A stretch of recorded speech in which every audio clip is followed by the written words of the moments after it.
Soulager la douleur, cela peut être assez compliqué.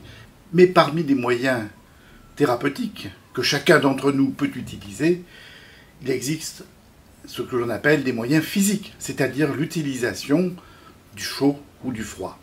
Alors le froid et la chaleur, eh bien les deux marchent, mais pas forcément tout à fait dans les mêmes conditions. En effet, le chaud et le froid ne produisent pas les mêmes effets sur l'organisme. Le chaud et le froid ne sont pas forcément indiqués dans les mêmes types de douleurs. On voit ça tout de suite.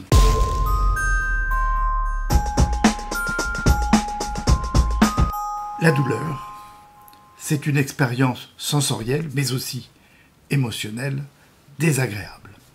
Elle résulte d'un signal qui est transmis au cerveau pour signaler une anomalie et provoquer une réaction. La douleur est due à des stimulations de récepteurs plus ou moins intenses.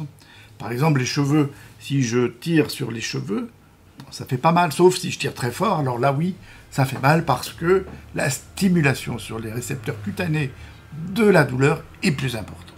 Et cette information est transmise au cerveau. Il y a globalement deux types de douleurs. La douleur aiguë, qui est un signal d'alarme, qui signifie qu'il y a un traumatisme, c'est une brûlure, c'est un choc, qui nécessite une réaction. Et puis il y a les douleurs chroniques, qui peuvent être considérées comme une maladie à part entière et qui signent le dysfonctionnement d'un organe.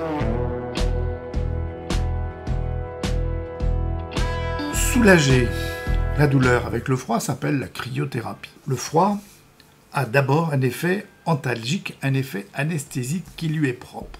Le froid au niveau des vaisseaux va entraîner une vasoconstriction, c'est-à-dire une diminution du calibre des vaisseaux, ce qui signifie que l'afflux de sang va être moins important sur les zones traitées par le froid.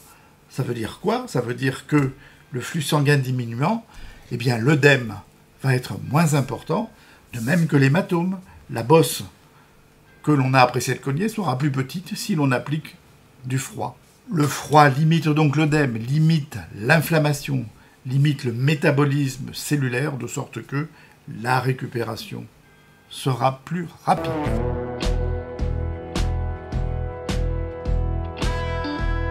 Le traitement de la douleur par la chaleur s'appelle l'hyperthermie. La chaleur, ça marche aussi. La chaleur, elle a un effet décontracturant sur les muscles, mais aussi un petit effet analgésique. Ce que l'on sait moins, c'est que cette chaleur a un effet antispasmodique. Sur les vaisseaux, la chaleur provoque, à l'inverse du froid, là, une vasodilatation. Les vaisseaux vont avoir un calibre plus important, le sang va avoir un débit plus important vers les zones douloureuses. Ça permet de véhiculer les substances nécessaires pour la cicatrisation, pour réparer les zones abîmées. On va plutôt utiliser le froid dans les régions inflammatoires qui sont douloureuses, rouges et chaudes, et à l'inverse, utiliser le chaud dans les lésions douloureuses qui ne sont pas inflammatoires, qui ne sont ni rouges ni chaudes.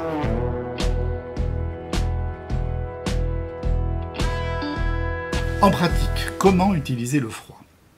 Alors, une règle, c'est d'abord utiliser le froid le plus rapidement possible après le traumatisme. On va utiliser ce froid dans toutes les lésions articulaires, musculaires, le claquage, les entorses, les élongations, les déchirures tendineuses ou ligamentaires, les contusions, les hématomes et aussi les douleurs musculaires après l'effort, surtout s'il est intense. Comment utiliser ce froid? Eh bien en mettant des glaçons par exemple dans une vessie de glace ou dans des sacs congélation si on n'en dispose pas, ou si l'on n'a rien de tout ça avec des serviettes mouillées froides. Il existe aujourd'hui des sprays prêts à l'emploi que l'on peut garder dans son sac de sport, dans son sac de trekking. Mais il y a aussi les packs, ces packs que l'on peut indifféremment utiliser pour le chaud ou pour le froid. Ici pour le froid, on les place au congélateur. Une précaution pour tous ces moyens, c'est d'éviter d'appliquer directement sur la peau les produits très froids pour éviter de se brûler. Il vaut mieux les envelopper dans une serviette, dans un linge, avant de les appliquer sur la peau. L'intérêt des packs, c'est quand même qu'ils peuvent mieux épouser les contours des articulations ou des zones douloureuse. Il existe même des masques thermiques que l'on peut appliquer sur la peau, que l'on peut utiliser dans les migraines ou en cas de fièvre. Comment les utiliser? Il faut des séances de 20 minutes, 3 fois par jour, pendant 3 jours consécutifs.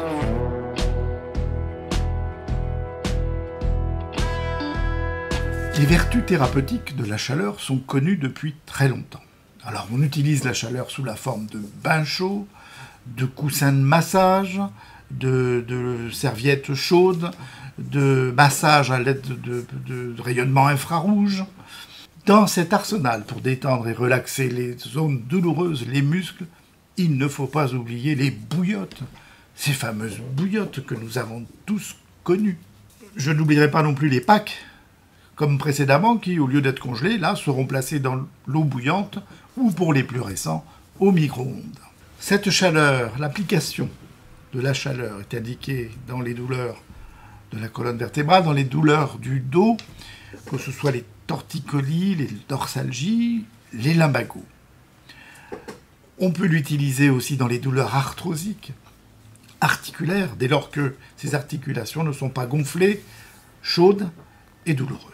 L'application du chaud a aussi un effet antispasmodique, comme je l'ai dit tout à l'heure, et que l'usage de la bouillotte dans les douleurs abdominales, ça existe depuis très longtemps et ça marche pas mal.